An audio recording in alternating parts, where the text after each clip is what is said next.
going on, y'all? It's the kid Jay Nolan here. Hey man, there's a lot of crazy stuff going on in the world right now, and this video is nothing short of the same explanation. I would just keep that 100 with y'all straight from the beginning, okay? So a self-proclaimed crypto king by the name of Aiden Pleterski, okay, 23 years old. He was allegedly kidnapped and reportedly endured days of torture and assault from attackers demanding a multi-million-dollar ransom, all right? This young man is from Ontario, Canada, and he was allegedly taken from Toronto in December and held hostage by kidnappers who demanded about $3 million.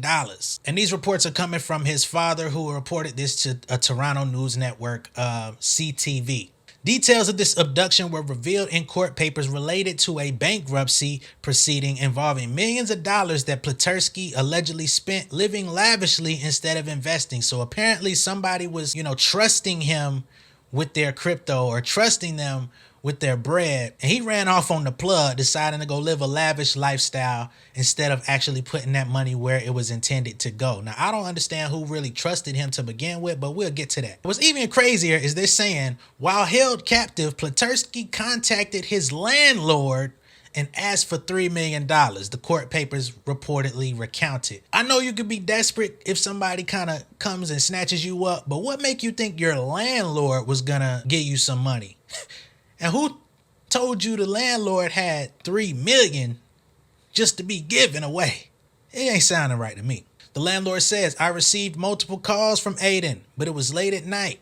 And then around 1:30 a.m., I finally had enough and I picked up the call. The landlord says that Aiden was basically calling him because he felt that he had nobody else that he could possibly call on as a line of help. And unfortunately, the landlord had to tell him, hey man, I'm sorry.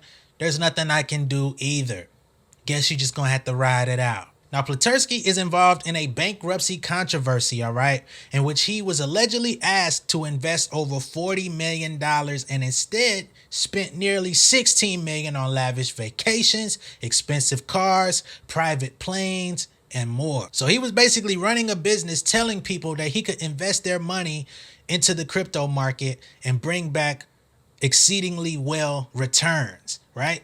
And he just out here bluffing, just telling people whatever. I don't even know how he's getting access to people with this amount of capital. So he was already ahead of the game some type of way with that. But then instead of actually doing it, he thought he could just go take a little off the top, go run it up and do whatever he want. He found out you can't do shit like that. This is a prime example of what they call fuck around and find out. As a matter of fact, the reports are saying that this young man actually invested less than 2% of the funds. So all this money people were entrusting him with, which I still don't understand why, but less than 2% at the very minimum, bro. Like, you're getting free money. So why not take a little bit and invest the rest? You know what I'm saying? That would be the smart play if you're going to try to be a thief. If people are trusting you with millions of dollars, why wouldn't you take like incremental little pieces that you could jug and keep running plays? That's what a lot of accountants do to these celebrities. You know what I mean? I'm going to keep it all the way a buck. A lot of these accountants and stuff, or different people that they be trusting, little people on their team that be handling their money, they take little pieces of money. Gilbert Arenas talked about this on one of his podcasts, how somebody that was like financially advising him, he was basically giving him money to deposit into the bank. And instead of going straight to the bank, he was taking a little bit off top and taking it to the bank. Gilbert Arenas wasn't checking his accounts to make sure that it was going in. He wasn't going in there to confirm what type of money he had, because he just got into the habit of allowing this person to take the money up there and deposit it. Over time, he noticed that he was missing a few $1 million. He fired the dude, got rid of him, took him to court and all this different stuff. But if you're going to be a thief, at least be intelligent about it. Be practical about it. Don't try to, you can't shave all this money off the top and then not do what you're being asked to do or being paid to do, because then they're going to know off rip, okay, you playing. Now I'm finna get your ass. So once they actually got a hold of this boy, they basically held him approximately 3 days, drove him around different parts of Southern Ontario, beat him up, tortured him, and allowed him to make specific phone calls to specific people only. His father, unfortunately, was not one of those people that he was allowed to call during this process, so his family didn't actually know that he was in trouble.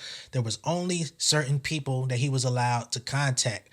if you gonna give me a phone while you got me abducted, you don't think I'm gonna hit 911? Like, come on, bruh. Something is not adding up with this story. I'm gonna just keep it 100 with y'all, man. This is a headline. It's going around. It sounds crazy. It looks crazy. It is pretty crazy.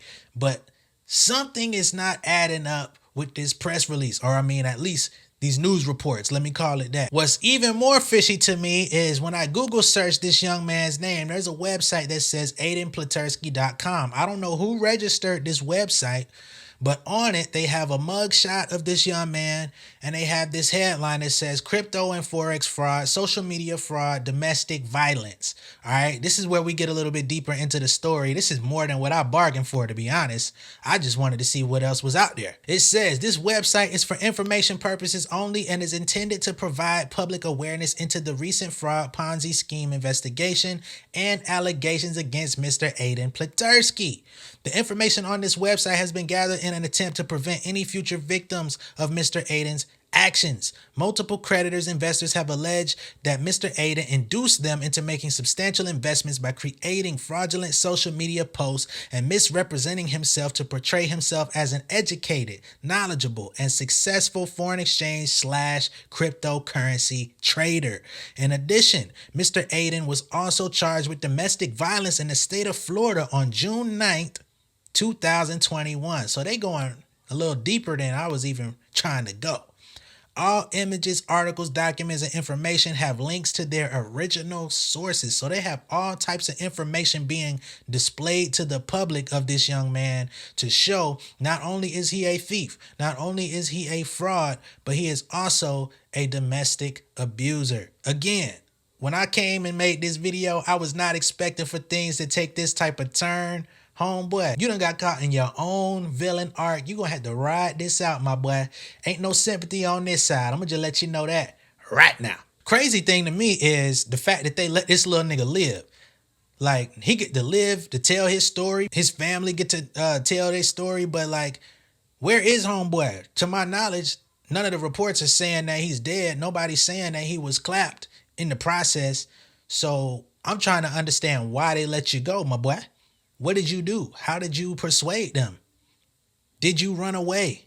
Were you able to hide in a dumpster? Like, we need a little bit more context on how you was able to pull this off and get back to your family to where they actually know your whereabouts. Because if I gave you 40 million and you tried to run off on me, boy, you'd have been back with your family. But I'm talking about Jesus. Let me know what y'all think of this bed mess, man. This shit is crazy, boy. Be sure to like and share this video. If this is your first time seeing me on YouTube, go ahead and hit the subscribe button. Hit the post notification bell. Hit the post notification bell, bruh. Hey, I got about close to 4,000 subscribers on YouTube. My videos are not being delivered to y'all, so I need a little bit more engagement. I need y'all to like these videos. I need y'all to hit them post notification bells. I need y'all to chime in and give me some commentary so that my videos can actually show up in the algorithm on YouTube. If you support your boy, please take the extra step to support the channel, all right? Much love and respect, y'all. Peace.